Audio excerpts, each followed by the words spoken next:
is an independent woman? Do you have like people in your life calling you an independent person? She always says, Nata, you are type 8. Type 8, you are a rock. Says you rock. I rock.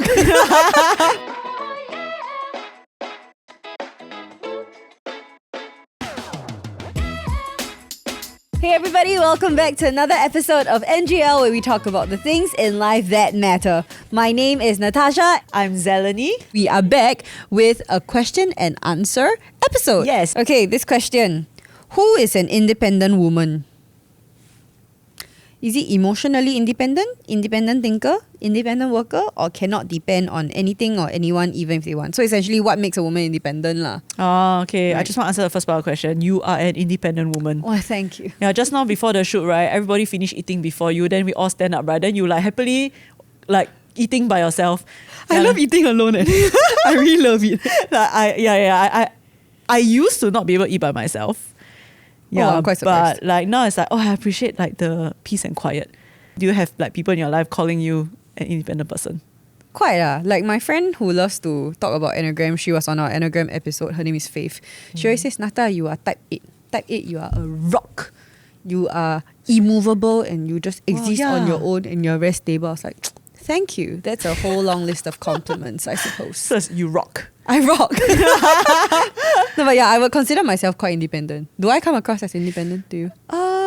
Yeah, I think especially like when you share about how you can process your own emotions before, dumping it on others, like in our previous episodes. Right. Yeah, I mean for me, right, when something bad happens, right, like the first thing I would do is to run to like my best friend. Yeah, I'm very surprised. I thought that you are quite independent. I mean, I need to rant to someone first. Then after that, maybe I calm down already. Then, okay, I'll go and think of, like what I need to do next, solutions-wise. But I don't know, but I feel like you're not right. You're someone that will... Yeah. You prefer to sit in solitude first. Yeah. Why? Or have you been like that all your life? I think for as long as I can remember, I don't really think like anything in particular happened that caused me to be like that after the event. So I've just been quite independent all along. Maybe it's because I'm a middle child. I mean, that's the middle child stereotype, right? That you're quite independent because nobody pays attention to you.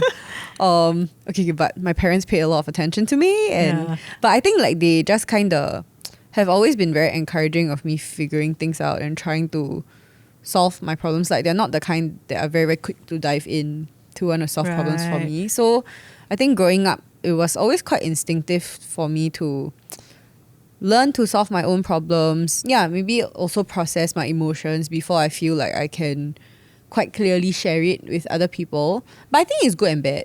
So the good thing is that I'm quite introspective and I have quite a lot of self-awareness because I'm very used to doing that reflection and thinking myself. Yeah. I think the not so good thing is that sometimes I can be a bit too self-sufficient. Yeah. And this is not like a roundabout way to like praise myself, But I think especially when you want to experience like friendships or relationships, sometimes that instinctive self-sufficiency gets in the way.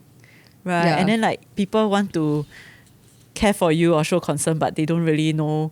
Yeah, I also don't know how you can help me because it's not instinctive to me to ask for help. Yeah, then do you find like if people ask you like, oh, how can I help you? How can I support you? It's like, I have that's the hardest question. Yeah, in the legit, world. legit. Yeah, when people ask me, how can I support you? I'm like, give me 5 minutes to think. Let me use my independent thinking skills now.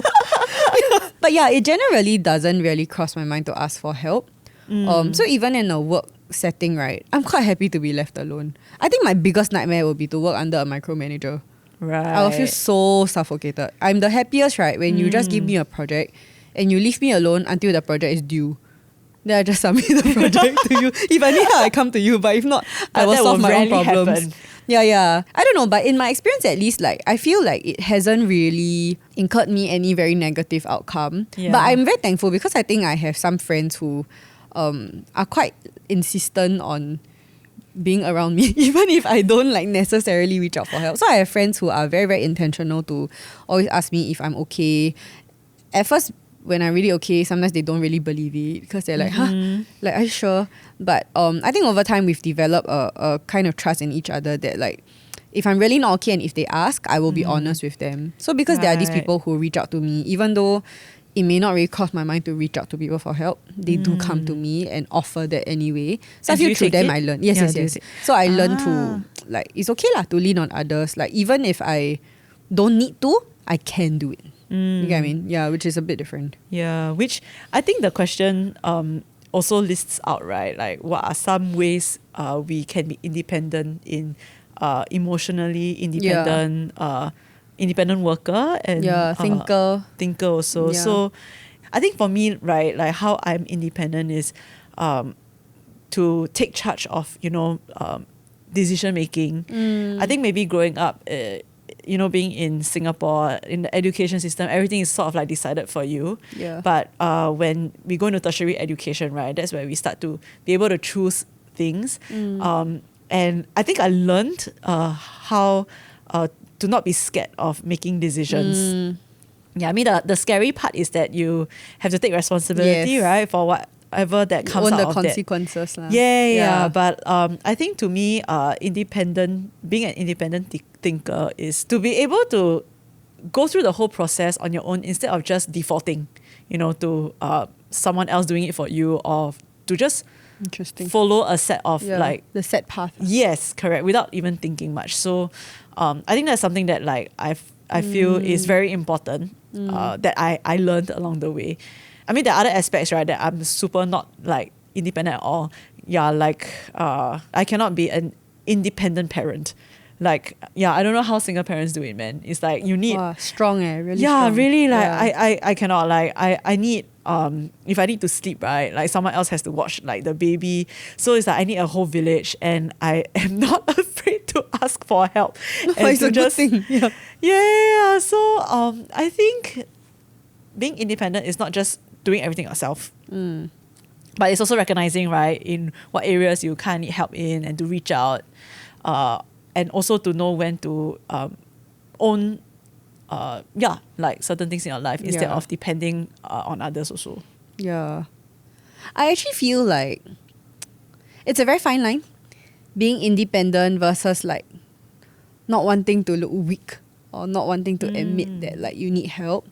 And I feel like at the end of the day, it's important to ask yourself what you want, because I feel like there are a lot of people who actually want deep and meaningful relationships, but at the same time they're so used to being independent, or it's so uncomfortable to put yourself out there and learn to rely on others that you just default to being independent. But actually you want those kind of deep, meaningful relationships, then you find yourself being stuck in this like, I want this, but I'm not really doing stuff that helps me get there.